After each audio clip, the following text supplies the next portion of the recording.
నమస్తే, welcome to Andhraprabha. నేను విద్య.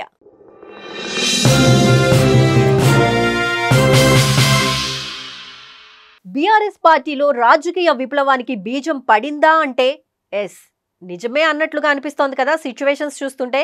ఎందుకంటే సొంత పార్టీ నేతల్లోనే తీవ్రమైన అసంతృప్తి, పార్టీ అధినాయకత్వం పైన విమర్శలు, ఇవన్నీ చాలవన్నట్లు తిరుగుబాటుకు రెడీ అవుతున్న నాయకులు. ఇక తాజాగా కవిత లేఖ ప్రస్తుతం ఇదే తెలంగాణ రాజకీయ వర్గాల్లో హాట్ టాపిక్. బీఆర్ఎస్ పార్టీ అధినేత మాజీ సీఎం కేసీఆర్ కు గడ్డు పరిస్థితులు వచ్చాయి. రాష్ట్రంలో కాంగ్రెస్ ప్రభుత్వం అధికారంలోకి వచ్చిన తర్వాత ప్రతిపక్ష పార్టీగా ఉన్న బీఆర్ఎస్ క్లిష్ట పరిస్థితులను ఎదుర్కొంటూ వస్తోంది.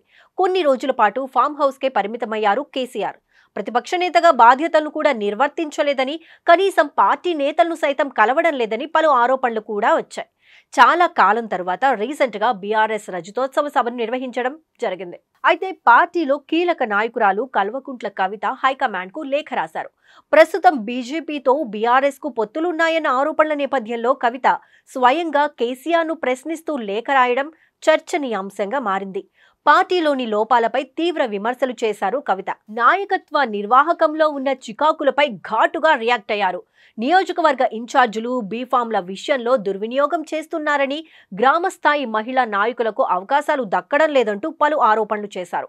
నాయకత్వం అందరికీ అందుబాటులో ఉండాలన్న కవిత పార్టీ నేతలను కలిసేందుకు ఎందుకు అపాయింట్మెంట్స్ ఇవ్వడం లేదని ప్రశ్నలు సంధించారు. అలాగే బీజేపీ వలన చాలా ఇబ్బందులు పడ్డానన్న కవిత తాను జైలుకు వెళ్లిన సమయంలో బీజేపీని ఎందుకు నిలదీయలేదని ప్రశ్నించారు. 2001 నుంచి కలిసి నడిచిన వారికి సిల్వర్ జూబ్లీ సభలో కనీసం మాట్లాడే అవకాశం కూడా ఇవ్వకపోవడం బాధాకరమని అన్నారు. ఆఖరికి పార్టీలో ముఖ్య నేతలను కూడా కేసీఆర్ ఎందుకు కలవడం లేదో తెలియడం లేదని అన్నారు. అయితే కవిత తాను రాసిన లేఖలో బీఆర్ఎస్ వర్కింగ్ ప్రెసిడెంట్ కేటీఆర్ పేరును ఎక్కడా ప్రస్తావించకపోవడం గమనార్హం. ఇవన్నీ చూస్తుంటే పార్టీలో తన స్థానాన్ని కవిత ప్రశ్నించుకోవడంతో కుటుంబ వ్యవహారంలో రాజకీయ విభేదాలు ఉన్నాయా అనే అనుమానాలు వ్యక్తమవుతున్నాయి. లేఖలో పేర్కొన్న అంశాలన్నీ కవిత తిరుగుబాటు సంకేతంలా కనిపిస్తున్నాయి. బీజేపీపై కేసీఆర్ గొంతు ఎత్తకపోవడాన్ని కవిత ప్రశ్నించడంతో సొంత పార్టీ నేతలు క్యాడరే షాక్ గురవుతున్నారు. అంతేకాదు కవిత ప్రశ్నించలేదని, నిలదీసిందని అభిప్రాయపడుతున్నారు. ఇది కేవలం లేఖ కాదని ఒక రాజకీయ సంకేతమని చెబుతున్నారు.